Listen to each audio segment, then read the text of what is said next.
ശരി, okay. Sajeevan sir കേൾക്കാമല്ലോ അല്ലേ? Okay sir, ഇവിടെ അമിത്ഷാ ഈ തുടർച്ചയായി പാർലമെന്റ് തടസ്സപ്പെട്ടതിനെ തുടർന്നാണ് ഇന്നൊരു അനുനയത്തിന്റെ പാത തുറന്നത്. ചർച്ചയ്ക്ക് തയ്യാറാണ് എന്ന് പറഞ്ഞു. രാഹുൽ ഗാന്ധി അത് തള്ളിക്കളയുകയും ചെയ്തു. ഇവിടെ ആർക്കാണ് ഒരു ഇരട്ടത്താപ്പുള്ളത്? ചർച്ചയ്ക്ക് തയ്യാറാണ്, ഇത്രയും ദിവസം പറഞ്ഞത് ചർച്ചയ്ക്ക് തയ്യാറാകുന്നില്ല, ഒളിച്ചോടുന്നു എന്നാണ്. ചർച്ചയ്ക്ക് തയ്യാറായി വന്നപ്പോൾ അത് പറ്റില്ല എന്ന് പറയുന്നു. താങ്കൾ എങ്ങനെയാണ് ഈ പാർലമെന്റിൽ തുടർച്ചയായി സഭാ സമ്മേളനം തടസ്സപ്പെടുന്നതിനെ നോക്കിക്കാണുന്നത്? ആഭ്യന്തരമന്ത്രി അമിത്ഷാ ഇത്രയും ദിവസം പാർലമെന്റിൽ വരാതിരുന്നത് അദ്ദേഹം കേരള എന്നത് കേരളമാക്കുന്ന രൂപത്തിലുള്ള ബില്ലുകൾ ഉൾപ്പെടെയുള്ള അവതരിപ്പിക്കേണ്ട ആളായിട്ട് പോലും അദ്ദേഹം വരാതിരുന്നു എന്ന് പറയുന്നത് ഈ തരത്തിൽ ഒരിക്കൽ പോലും നമുക്ക് അംഗീകരിക്കാൻ പറ്റാത്ത കാര്യമാണ്. പക്ഷേ എത്ര ദിവസമായാലും അദ്ദേഹം ഇപ്പോൾ തയ്യാറാവും, ഞാൻ ചർച്ചയ്ക്ക് തയ്യാറാവുന്നു. ആ 24 മണിക്കൂർ എന്നാണ് അദ്ദേഹം പറഞ്ഞല്ലോ. അതിന് ചിലപ്പോൾ ഒരു പക്ഷേ അതിനപ്പുറത്തേക്ക് പോകാവുന്ന രൂപത്തിലുള്ള ചർച്ചയ്ക്ക് അദ്ദേഹം തയ്യാറായാൽ പ്രതിപക്ഷം ചെയ്യേണ്ടത് അത് തീർച്ചയായിട്ടും ഈ ചർച്ചയ്ക്ക് പ്രതിപക്ഷവും തയ്യാറാവുക. ഒന്നാമത്തെ കാര്യം, അദ്ദേഹം ചർച്ചയ്ക്ക് തയ്യാറാവുമ്പോൾ ഞാൻ പറയുന്നത് നിങ്ങൾ കേൾക്കുക. രാഹുൽ ഗാന്ധി പറഞ്ഞൊരു കാര്യം, അദ്ദേഹത്തിന്റെ പ്രഭാഷണം കേൾക്കാൻ ഞങ്ങൾക്ക് താല്പര്യമില്ല എന്നാണ്. അദ്ദേഹത്തിന്റെ പ്രഭാഷണം മാത്രമാണ്, ഞാൻ പറയുന്നത് നിങ്ങൾ കേൾക്കുക എന്ന് മാത്രമാണ് അമിത്ഷാ പറഞ്ഞതെന്ന് ഞാൻ വിചാരിക്കുന്നില്ല.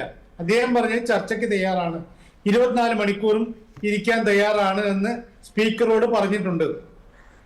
അങ്ങനെയാണ് എങ്കിൽ അദ്ദേഹം പറയുന്നത് മാത്രമല്ല, പ്രതിപക്ഷത്തിന് അദ്ദേഹം പറയുന്നത് മുമ്പേ തന്നെ അവർക്ക് അവതരിപ്പിക്കാവുന്ന കാര്യങ്ങൾ നേരത്തെ തന്നെ അവതരിപ്പിച്ചതാണ്.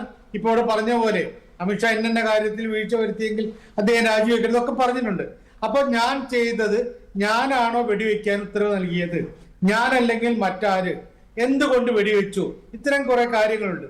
ഇതിന് അമിത്ഷായുടെ മറുപടി തീർച്ചയായിട്ടും പ്രതിപക്ഷമല്ല ആഗ്രഹിക്കുന്നത്, ഇന്ത്യയിലെ ജനങ്ങൾ മുഴുവൻ ആഗ്രഹിക്കുന്നത്. എന്താണ് ഇതിൽ കേന്ദ്ര ആഭ്യന്തര വകുപ്പ് മന്ത്രിക്ക് പറയാനുള്ളത്?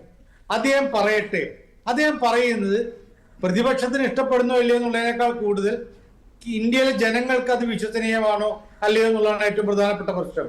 അദ്ദേഹം പറയുമ്പോൾ സ്വാഭാവികമായിട്ടും എന്തെങ്കിലും ന്യായീകരിച്ച് അവിടെ എവിടെയും തൊടാതെയാണ് പോകുന്നതെങ്കിൽ നമുക്ക് തീർച്ചയായിട്ടും അദ്ദേഹത്തെ വിമർശിക്കാം, കുറ്റപ്പെടുത്താം, അവിശ്വസിക്കാം, അദ്ദേഹം രാജിവെക്കണമെന്ന് പ്രതിപക്ഷത്തിന് തുടർച്ചയായിട്ട് പ്രക്ഷോഭം നടത്താം, ഇതൊക്കെ ചെയ്യാം.